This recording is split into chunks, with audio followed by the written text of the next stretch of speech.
നമസ്കാരം ഷോൺ ജോർജ്. നമസ്കാരം നമസ്കാരം ഏട്ടാ. ആരെക്കാൾ അധികം ഒരു അഭിനന്ദനം പറയാനുള്ള അവകാശം എനിക്കുണ്ട്. അത് ചേട്ടനാണ് പ്രത്യേകിച്ചുള്ളത്.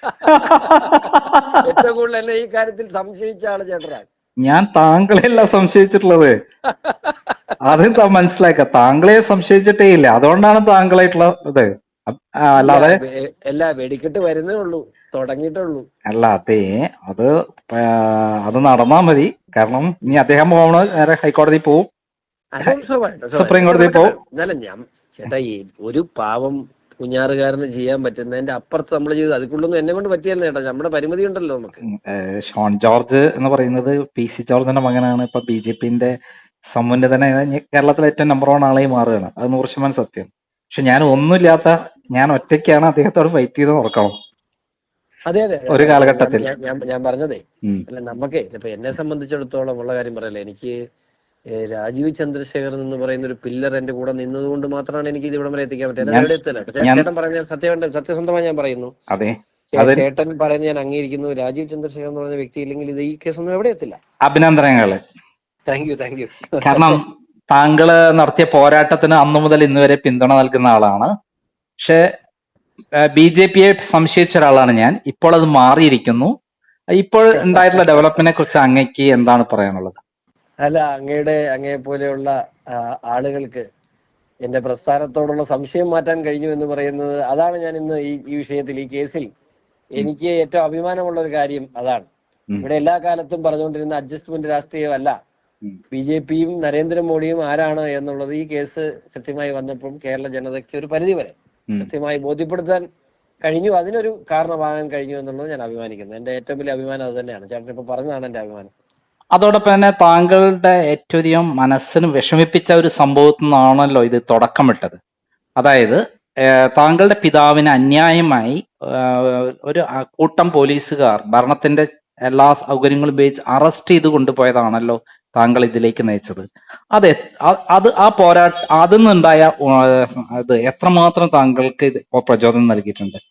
നമ്മളെല്ലാം മനുഷ്യരല്ലേ ഏട്ടാ. നമുക്ക് സ്വാഭാവികമായിട്ടും അത് നമ്മുടെ കുടുംബത്തിനകത്ത് സ്വാഭാവികമായിട്ട് എന്റെ അപ്പനെ അറസ്റ്റ് ചെയ്തുകൊണ്ട് പോകുന്ന ഒരു സാഹചര്യം ഒന്നും എന്റെ അമ്മ ഉൾക്കൊണ്ടതൊക്കെ വലിയ ബുദ്ധിമുട്ടാണ്. ഞാൻ അന്ന് ആ സമയത്ത് നമുക്കത് ഉൾക്കൊള്ളാൻ കഴിയുന്നതിനപ്പുറമായിരുന്നു. ഇപ്പൊ PC ജോർജിനെ പോലെ അധികാരനായ ഒരു 35 വർഷം MLA ആയിട്ട് പോലീസ് സല്യൂട്ട് ചെയ്യുന്ന മാത്രം കണ്ടിട്ടുള്ളൂ അമ്മ. ആ PC ജോർജിനെ ഇത്രയും വർഷം പൊതുപ്രവർത്തകനായി, ജീവിതം മുഴുവൻ രാഷ്ട്രീയ പ്രവർത്തനം പൊതുപ്രവർത്തനമായി മാറ്റിവെച്ച ഒരു മനുഷ്യനെ വീട്ടിൽ വന്ന് അറസ്റ്റ് ചെയ്യുന്നത് എന്ത് വെച്ച് കുറ്റവാന്നത്തില്ല. ഒരു ഫോൺ വിളിച്ചാൽ അല്ലെങ്കിൽ ഒരു സമൻസ് അയച്ചാൽ പോലീസ് സ്റ്റേഷനിൽ അല്ലെങ്കിൽ എവിടെയും ഹാജരാകുന്ന ഒരു മനുഷ്യനെ വീട് വളഞ്ഞ് രാവിലെ 5:30 മണിക്ക് തിരുവനന്തപുരത്ത് ഒരു സംഘം പോലീസുകാർ വീട് മുഴുവൻ വളഞ്ഞ് പോലീസ് അറസ്റ്റ് ചെയ്തുകൊണ്ട് പോകുന്ന സാഹചര്യം എന്നൊക്കെ പറഞ്ഞാൽ അത് വലിയ മനസ്സിന് ബുദ്ധിമുട്ടുണ്ടാക്കുന്ന ഒരു കാര്യമായിരുന്നു. അത് ശരിയാണ്. പക്ഷെ പിണറായി വിജയൻ എന്ന് പറയുന്ന കള്ള നാണയത്തിനെതിരെയുള്ള പോരാട്ടം, അത് ചേട്ടനൊക്കെ തുടങ്ങിയിട്ട് എനിക്ക് തോന്നുന്നു 20 വർഷമാകുന്നു തോന്നുന്നു. ഈ 20 വർഷമായിട്ട് ചേട്ടനൊക്കെ നടത്തുന്ന പോരാട്ടമാണ്. പലപ്പോഴും നമ്മുടെയൊക്കെ പോരാട്ടങ്ങൾ എവിടെയെങ്കിലും ഒരു സ്ഥലത്ത് ചെല്ലുമ്പോൾ സ്റ്റക്കാകുന്ന ഒരു സാഹചര്യം ഉണ്ടായിരുന്നു. പക്ഷേ ഇവിടെ നമുക്ക് വീണ് കിട്ടിയ ഗുണം എന്ന് പറയുന്നത് ഇതൊരു കോർപ്പറേറ്റ് കേസ് ആയതുകൊണ്ട് തന്നെ ഇതിന്റെ ഡോക്യുമെന്റിലേക്ക് പ്രത്യേകിച്ച് ഫോർജറി ഒന്നും ചെയ്യാൻ പറ്റുന്നതല്ല. അല്ലെങ്കിൽ ഇതിൻ്റെ അകത്ത് ബാഹ്യ ഇടപെടലുകൾക്ക് ഈ പറയുന്ന പ്രസക്തിയില്ല.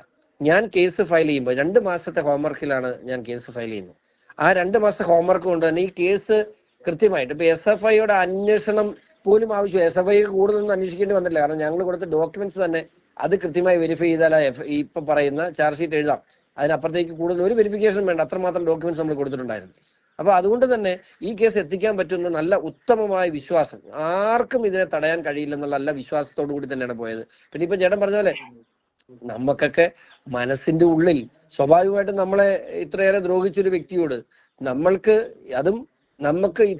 ഇയാള് ഈ നാടിനെ കട്ടു തിന്നുകയാണെന്ന് ബോധ്യം കൂടെ ഉള്ളപ്പോൾ അയാള് തീർച്ചയായിട്ടും പിടിക്കപ്പെടണം എന്നുള്ള ആഗ്രഹം ഏത് മനുഷ്യനെ പോലെ, ഞാൻ അല്ലെങ്കിൽ എനിക്ക് അങ്ങനെ അദ്ദേഹത്തോട് വിരോധം ഇല്ല എന്നൊക്കെ പറഞ്ഞാൽ ഞാൻ പറയുന്ന ഒരു കള്ളവായി പോകും. പക്ഷെ ഞാൻ കൃത്യമായി തന്നെ പറയുന്നു, എന്റെ കുടുംബത്തെയും അതിനപ്പുറത്തേക്ക് 2001 മുതൽ VS-നൊപ്പം നിന്നു എന്നതിന്റെ പേരിൽ എന്റെ രാഷ്ട്രീയ പാർട്ടിയെയും എന്റെ രാഷ്ട്രീയത്തെയും ഇത്രമേറെ ഉപദ്രവിച്ച ഒരാൾ ഇല്ല.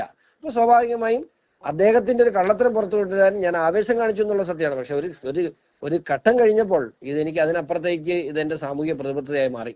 അതാണ് സത്യം ഈ കേസിലുണ്ടായിട്ടുള്ളത്. അതായത് പ്രതികാരദാഹിയായി പിണറായി വിജയന്റെ പ്രവർത്തികളാണ് താങ്കൾ വലിയൊരു സംഭവത്തിന് വേണ്ടി ഇറങ്ങിത്തിരിക്കാൻ കാരണമായി തീർന്നിട്ടുള്ളത്. തീർച്ചയായിട്ടും നമ്മളെ നിരന്തരം അപ്പൊ ഉപദ്രവിക്കല്ലേ. അപ്പം താങ്കൾ നന്ദി പറയേണ്ടത് പിണറായി വിജയനോടല്ലേ?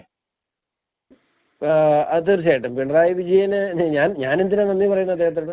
അല്ല, എനിക്ക് നന്ദി പറയേണ്ട കാര്യങ്ങളൊന്നും. താങ്കൾക്ക് ഇതിലേക്ക് അന്വേഷിക്കാനും അതിന് പോരാട്ടം നടത്താനും ഉള്ള ഒരു പ്രചോദനം അല്ലെങ്കിൽ വാശി, താങ്കളുള്ള പ്രതികാരം അല്ലേ അതിന് കാരണം? അപ്പൊ അദ്ദേഹത്തിനോടല്ലേ നന്ദി പറയും?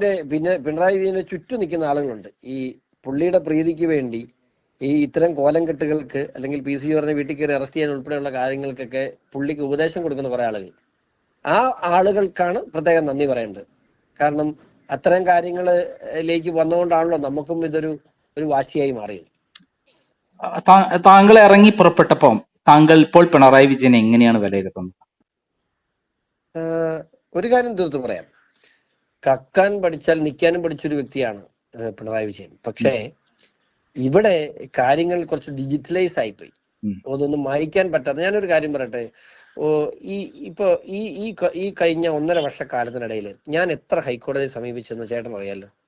കേരള ഹൈക്കോടതിയിൽ ഞാൻ കൊടുത്ത കേസ്, അതിനുശേഷം KSIDCക്ക് KSIDC SFIക്കെതിരെ കൊടുത്ത കേസ്, എക്സാലോജിക്ക് SFIക്കെതിരെ കൊടുത്ത കേസ്, അതിനുശേഷം CMRൽ SFIക്കെതിരെ കേസ്.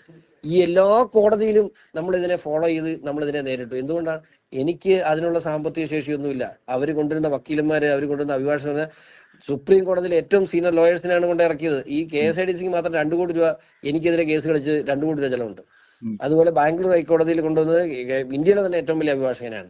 ഡൽഹി ഹൈക്കോടതിയിൽ പ്രസന്റ് ചെയ്തത് ഇന്ത്യയിലെ തന്നെ കപിൽ സിബലിനെയാണ്. കപിൽ സിബിലാണ് വന്നത്. ഒരു സിറ്റിംഗിന് 1 കോടിയാണ്. കോൺഗ്രസ് നേതാവായിരുന്ന കപിൽ സിബൽ. അങ്ങനെ അവരോടൊക്കെ ഒരു പാവൻ ഷോൺ ജോർജിനെ സഹായിക്കാൻ ഷോൺ ജോർജിന്റെ സുഹൃത്തുക്കളായ ചില നല്ല മനസ്സുകളും അവരാണ് എന്നെ സഹായിച്ചത്. ഞാൻ പറഞ്ഞില്ലേ, എന്നെ സംബന്ധിച്ചിടത്തോളം എൻ്റെ സുഹൃത്ത്, എന്നെ എടുത്ത് ഒരാളുടെ കാര്യം പറയേണ്ടതാണ്, പക്ഷെ അദ്ദേഹം പേര് പറയാൻ ഇഷ്ടമില്ലാത്ത ഒരാളാണ്, എൻ്റെ ഒരു പ്രിയ സഹോദരനാണ്. അദ്ദേഹമാണ് എന്നെ ഏറ്റവും അധികം സഹായിച്ചത്. എന്നോടൊപ്പം നിന്ന് ഡൽഹിയിൽ ഉൾപ്പെടെ എല്ലാ കോടതികളിലും അപ്പയർ ചെയ്ത് എന്നോട് പലപ്പോഴും ചോദിച്ചു ഒരു സീനിയർ എൻഗേജ്മെന്റ്. നമുക്ക് പറഞ്ഞിട്ടുണ്ടാവും, ഏത് സീനിയറേക്കാൾ കൂടുതൽ എനിക്ക് അദ്ദേഹത്തിനാണ് വിശ്വാസം. കാരണം അദ്ദേഹത്തെ പോലെ ഈ കേസ് പഠിച്ചിട്ടുള്ള വേറെ ആളാണ്. അദ്ദേഹത്തിന്റെ പേര് പറയാമോ? അദ്ദേഹത്തിന്റെ പേര് പറയാൻ അദ്ദേഹം ഇഷ്ടപ്പെടുന്നില്ല, അതുകൊണ്ടാണ് ഞാൻ പറഞ്ഞത്. അഭിഭാഷകനാണ്.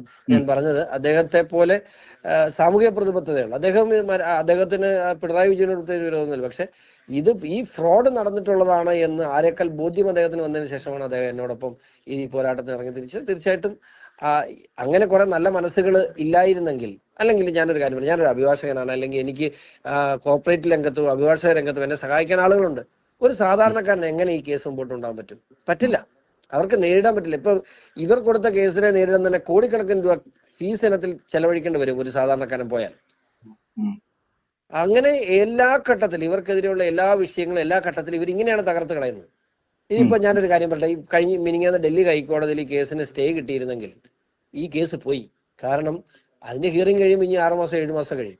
അപ്പൊ ഇതിന്റെ പ്രസക്തി പോകും. അപ്പൊ നിയമസഭാ ഇലക്ഷനോട് ചേർന്ന് നിൽക്കാണ്. നിയമസഭാ ഇലക്ഷൻ സമയത്ത് ഇത് വന്നാൽ ഇവരെന്ത് പറയും? നിയമസഭാ ഇലക്ഷന് വേണ്ടി BJP കൊണ്ടുവന്നു പറയും. അത് കഴിയുമ്പോൾ ലോക്സഭാ ഇലക്ഷൻ വരികയല്ലേ. ഏതെങ്കിലും ഇലക്ഷനോടനുബന്ധിച്ച് ഏതെങ്കിലും ഒരു നടപടി കേന്ദ്രം സ്വീകരിച്ചാൽ ഉടനെ പറയും ഇലക്ഷൻ വേണ്ടിയാണ്. ഈ ഇലക്ഷൻ ഉള്ളത് കൊണ്ട് ഇവിടെ ഒരു രാഷ്ട്രീയ നേതാ, കൊള്ളക്കാരായ രാഷ്ട്രീയക്കാർക്കെതിരെ നടപടി സ്വീകരിക്കാൻ പറ്റില്ലെന്ന് എന്ത് മര്യാദ ഇത്? ഈ ഹൈക്കോടതി ജഡ്ജിയുടെ മാറ്റം ഈ കേസിന് പ്രധാന സഹായമായി മാറിയില്ലേ? 2 തരത്തിലും പറയാം. അദ്ദേഹം വിധി പറഞ്ഞിട്ട് പോയാൽ മറ്റൊരു വിധി ഉണ്ടാകുമായിരുന്നു ഞാൻ പ്രതീക്ഷിക്കുന്നില്ല. കാരണം അദ്ദേഹം ഓപ്പൺ കോർട്ടിൽ തന്നെ ഈ 3 ഹൈക്കോടതി തള്ളി സാധനമായിട്ട് എന്തിനാ ഇങ്ങോട്ട് വന്നതെന്ന് ചോദിച്ചിരുന്നു. ഞാൻ ആ കോടതിയിൽ പ്രസന്റ് ആയിരുന്നു ലാസ്റ്റ് ഹിയറിംഗ് നടക്കുന്ന ദിവസം. ഗംഭീരമായിട്ടാണ് SFI വന്ന് ആ കേസ് പ്രസന്റ് ചെയ്തത്. അപ്പൊ തന്നെ അദ്ദേഹം ചോദിച്ചു, എന്തിനാണ് ഈ കേസുമായിട്ട് ഇങ്ങോട്ട് വന്നത്? 3 ഹൈക്കോടതി തള്ളിയൊരു കേസുമായിട്ട് അന്വേഷണം നടക്കുന്നത്, നിങ്ങൾക്ക് എന്താ കുഴപ്പം? ഓപ്പൺ കോർട്ട് ചോദിച്ചാൽ. പക്ഷെ അതിൽ വിധി പറയുമായിരുന്നെങ്കിൽ കുറച്ചുകൂടി എളുപ്പമായിരുന്നു. കാരണം ഒരു സംശയമില്ല, അവരുടെ പെറ്റീഷൻ ഡിസ്മിസ് ചെയ്തേനെ. ഇനിയിപ്പോ കൂടുതൽ കയറി, ഇനി അതിന്റെ ആവശ്യമില്ല. റിപ്പോർട്ട് ഫയൽ ചെയ്ത സ്ഥിതിക്ക് കേസ് ഇൻഫെക്ഷ്യസ് ആയി. ഇനി ആ കേസിന് പ്രസക്തി ഇല്ല. ഈ അന്വേഷണത്തിൽ മകള് മാത്രമാണല്ലോ വരുന്നത്, മറ്റു ആളുകൾ വരുന്നുണ്ട്. പക്ഷേ പിണറായി ഈ കേസിലേക്ക് കൂടുതൽ, ഞാൻ നേരത്തെയും പറഞ്ഞിട്ടുണ്ട്, ഈ കേസിലേക്ക് CBIയും EDയും വരുന്നതോടുകൂടിയേ ഈ കേസ് പൂർണ്ണമാകും. മാത്രമല്ല കുറ്റപത്രത്തിൽ വിശദമായ ഡീറ്റെയിൽസ് ഉണ്ടാകാം. അത് കഴിഞ്ഞ് മുഖ്യമന്ത്രി തലസ്ഥാനത്ത് തുടർന്നാൽ കൂടുതൽ കാര്യങ്ങൾ കൂടുതൽ അന്വേഷണത്തിലേക്ക് പോകേണ്ടി വരും. തൽസ്ഥാനത്ത് തുടർന്നില്ലെങ്കിലും കൂടുതൽ അന്വേഷണത്തിലേക്ക് പോകണം. ഈ 182 കോടി രൂപ നമ്മുടെ മലയാളികളെ വിറ്റ്, നമ്മുടെ നാടിനെ വിറ്റ് ഈ പൈസ എവിടെ പോയി, ആരൊക്കെ മേടിച്ചെന്നൊന്നും അറിയണ്ടേ പൊതുസമൂഹം? ഈ ഇത് 2019 വരെയുള്ള ഇടപാടുകളാണ്. അതിനുശേഷം 2025 വരെയുള്ള ഇടപാടുകളിലൂടെ ഏകദേശം എത്ര കോടി രൂപ പിണറായി വിജയൻ ഉണ്ടാക്കിയിട്ടുണ്ടാവും? 2019 ശേഷം മാത്രം ഒരു 50,000 കോടി രൂപയുടെ സാധനം അടിച്ചുകൊണ്ട് പോയിട്ടുണ്ട്. 50,000 കോടി രൂപയുടെ മണൽ അവിടെ നിന്ന് കൊണ്ടുപോയിട്ടുണ്ട്. അതിനകത്ത് എത്ര അടിച്ചുകൊണ്ട് പോയെന്നുള്ളത് എനിക്കറിയത്തില്ലല്ലോ. ഈ ഒരു പാവം പൂഞ്ഞാറുകാരനായ ഷോൺ ജോർജിനെ അന്വേഷിക്കുന്നതിന് പരിമിതി. ഒരു 50,000 കോടി രൂപ മണൽ അവിടെ നിന്ന് കടത്തിയിട്ടുണ്ട് 2019 ശേഷം. ഈ വിഷയങ്ങൾക്കെല്ലാം കഴിഞ്ഞ് ഈ കഴിഞ്ഞ ഡിസംബർ വരെ കോരി അവിടുന്ന്. അതിനെതിരെ ഞാൻ ഹൈക്കോടതിയിൽ ഒരു റിട്ട് ഫയൽ ചെയ്തു. ആ റിട്ട് അതിനെ സംബന്ധിച്ച് പരിഗണിക്കാൻ പറഞ്ഞുകൊണ്ട് ഹൈക്കോടതി ചീഫ് സെക്രട്ടറിക്ക് ഫോർവേഡ് ചെയ്തു. അത് ഫോർവേഡ് ചെയ്തിട്ട് 3 മാസമായി, അനക്കുകയേ ഇല്ല. അങ്ങോട്ട് ചെന്നാൽ എന്താവും അറിയാലോ. താങ്കൾ പോരാട്ടം ഇനി പോകുമ്പോൾ എന്തൊക്കെ റിസൾട്ടുകളാണ് താങ്കൾ പ്രതീക്ഷിക്കുന്നത്? ഞാൻ പറഞ്ഞല്ലോ, ഈ വിഷയത്തില് കൃത്യമായ ഒരു നിയമ നടപടി, അതായിരുന്നു എന്റെ ലക്ഷ്യം. ആ ലക്ഷ്യം ഏറെക്കുറെ പൂർത്തീകരിച്ചു എന്ന് വിശ്വസിക്കുന്നു. ഇനി പൊതുസമൂഹത്തിന് മുമ്പിൽ അത് അവതരിപ്പിച്ചിട്ടുണ്ട്. ഇനി എല്ലാവരും അത് ഏറ്റെടുക്കട്ടെ. എല്ലാ പാർട്ടികളും ഈ പിണറായി വിജയൻ എന്ന കള്ളനാണയത്തെ തുറന്നു കാണിക്കാൻ, അത് നിയമപരമായി തന്നെ തുറന്നു കാണിക്കാൻ നമുക്ക് കഴിഞ്ഞിട്ടുണ്ട്. അത് ഇനി നിങ്ങളെല്ലാം ഏറ്റെടുക്കണം. ഇത്തരം ഡോക്യുമെന്റ്സ് കിട്ടിയില്ലേ? നമ്മൾ ചോദ്യം ഇതാണ്, പിണറായി വിജയനും മകളും ജയിലിലേക്ക് പോവില്ല എന്നുള്ളതാണ് ഇതുവരെയുള്ള ധാരാളം സംഭവങ്ങളിൽ നിന്ന് അറിയുന്ന കാര്യം, നമുക്ക് മനസ്സിലാകുന്നത്. ഈ കാര്യത്തിൽ അങ്ങനെ ഉണ്ടാകുമോ എന്നുള്ളതാണ് ചോദ്യം.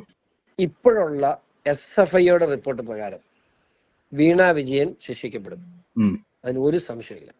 അത് ഏത് കൊടുകുത്തിയ വക്കീലും ഒന്ന് ചാടിയാലും ഡോക്യുമെന്ററി എവിഡൻസ്, ഡിജിറ്റൽ എവിഡൻസ് ആണ്. ഇതിനകത്ത് ഒരു കാരണവശാലും വീണ വിജയൻ രക്ഷപ്പെടില്ല. മുഖ്യമന്ത്രിയിലേക്ക് പോകേണ്ട കാര്യങ്ങൾ അത് ഇപ്പോഴെനിക്ക് പറയാൻ കഴിയില്ല, കുറച്ചുകൂടെ കഴിഞ്ഞിട്ട് കൃത്യമായി പറയാം. പക്ഷെ മുഖ്യമന്ത്രിക്ക് വേണ്ടിയാണ് പണം വാങ്ങിയെന്നുള്ള കാര്യം വ്യക്തമാണ്. മുഖ്യമന്ത്രിക്ക് തലസ്ഥാനത്ത് തുടരാൻ അവകാശമില്ല. ഒരു നിമിഷം പോലും വൈകാതെ രാജിവെക്കണം. അത് പാർട്ടി കോൺഗ്രസ് തീരുമാനം എടുക്കണം. പക്ഷെ അവിടെ തിരിച്ചുള്ളവർക്ക് പാർട്ടി കോൺഗ്രസ് ഇപ്പോ പിണറായി വിജയൻ രാജിവെക്കണമെന്ന് തീരുമാനം എടുത്താൽ വണ്ടിക്കൂലിക്ക് കാശില്ലാതെ വരും. തിരിച്ചു പോകണ്ടേ? ഇവർക്കെല്ലാം തിരിച്ചു പോകണമെങ്കിൽ പിണറായി വേണമല്ലോ കാശ് കൊടുക്കാൻ. പിണറായി കാശ് കൊടുക്കുന്ന ആളുകളല്ലേ ഉള്ളൂ. അപ്പൊ അതുകൊണ്ട് അവിടുത്തെ കേന്ദ്ര കമ്മിറ്റിയോ അല്ലെങ്കിൽ ഈ പാർട്ടി കോൺഗ്രസോ പിണറായി വിജയനെതിരായിട്ട് തീരുമാനം എടുക്കുമെന്ന് പ്രതീക്ഷിക്കാൻ മാത്രം മണ്ടന്മാരല്ലോ നമ്മൾ. കാരണം ഇന്ന് തീരുമാനം എടുത്താൽ പിണറായി വിജയൻ രാജിവെച്ചാൽ തിരിച്ചു പോകാൻ ആളുകൾക്ക് വണ്ടിക്കൂലി കാണില്ല. എന്തായാലും 2005 പിണറായി വിജയനെതിരെ പോരാട്ടം നടത്തി ലാവ്ലിൻ കേസിൽ അദ്ദേഹത്തെ പ്രതിയാക്കിയ എനിക്ക് ധാരാളം അനുഭവങ്ങൾ ഉണ്ടായിട്ടുണ്ട്. ഭയങ്കര വിഷമത്തിൽ നിൽക്കുമ്പോഴാണ് ഒരു മഴ പെയ്ത പോലെ എനിക്കൊരു അനുഭൂതി ഉണ്ടായിരിക്കുന്നത്. അതായത് ഷോൺ ജോർജ് വഴി ഈ കേസിൽ അദ്ദേഹത്തിന്റെ മകൾ പ്രതിയായിരിക്കുന്നു എന്നുള്ള കാര്യത്തിൽ.